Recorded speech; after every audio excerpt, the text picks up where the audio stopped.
भगवान के जवना समय वनवास होता, माता जानकी जी झरझरवा तरी प्रभु राम के चरण पकड़ के कह तरी कि हे स्वामी हम हूँ रौरा साथे चलेम, हम रौरा बिन अधूरा बनी। जैसे प्राण बिनु देह अधूरा बा, जल बिनु नदी अधूरा बा, वैसे ही हे नाथ हम अपने के बिना अधूरा बने। झरझरवा तारी माता जानकी। ये पर स्वामी जी के बड़ा ही सुंदर चौपाई बा। जिया बिनु देह नदी बिनु बारी, अतो सियनाथ पुरुष बिनु नारी। माता जानकी झरझर रो रहल बड़ी, कह तरी के हे स्वामी कह तारी जाना का दुलारी ए प्रभु जी सुनी बतिया हमारी। कह तारी जाना का दुलारी ए प्रभु जी सुनी बतिया हमारी, बतिया हमारी सुनी और जी हमारी, बतिया हमारी सुनी बतिया हमारी। कैसे रही है पाती बीनु नारी ए प्रभु जी सुनी बतिया हमारी। कह तारी जाना का दुलारी ए प्रभु जी सुनी बतिया हमारी।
प्रभु जी सुनी जनी हमके ना जारी से तारी प्रभु जी सुनी बतिया हमारी।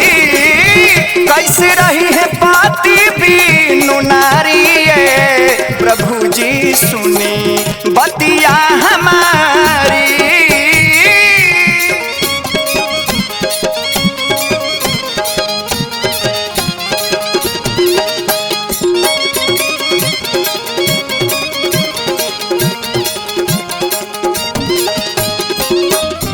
कैसे अवध में रहब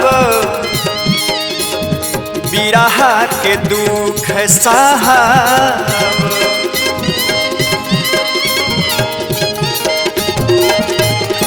और कैसे अवध में कैसे अवध में कैसे अवध में कैसे अवध में रहब बिरह के दुख सहब।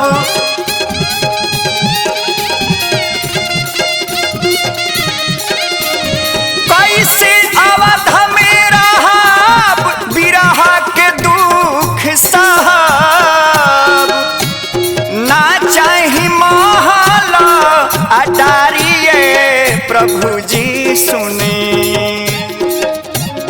ना चाही महल अटारी प्रभु जी सुनी बतिया हमारी।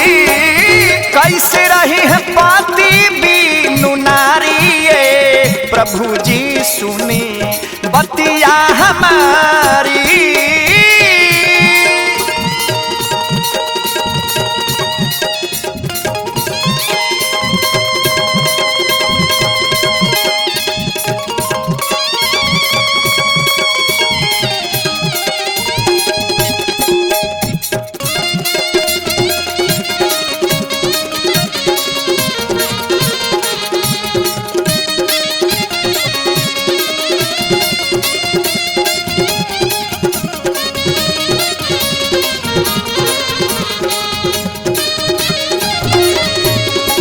माता जानकी के आंख से झरझर आंसू गिरता कि रौरा चली जाइब वन में, रातों दिन सोचब मन में।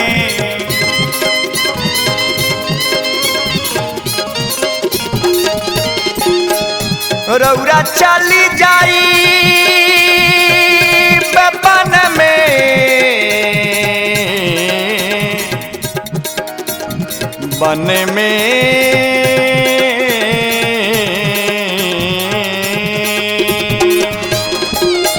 रौरा चली जाइब वन में, रातों दिन सोचाबा मन में।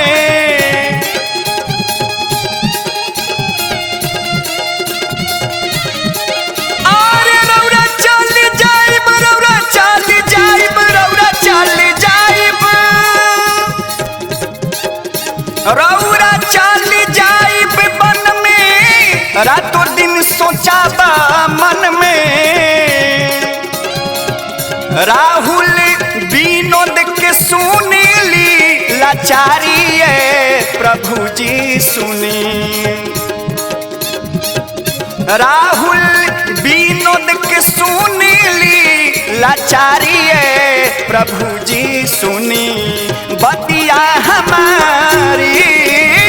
कैसी रही है पाती बीनु नारी ये प्रभु जी सुनी बतिया हमारी। पूछा तारी जाना का दुलारी ये प्रभु जी सुनी बतिया हमारी। कैसे रही है पाती बीनु नारी ये प्रभु जी सुनी बतिया हम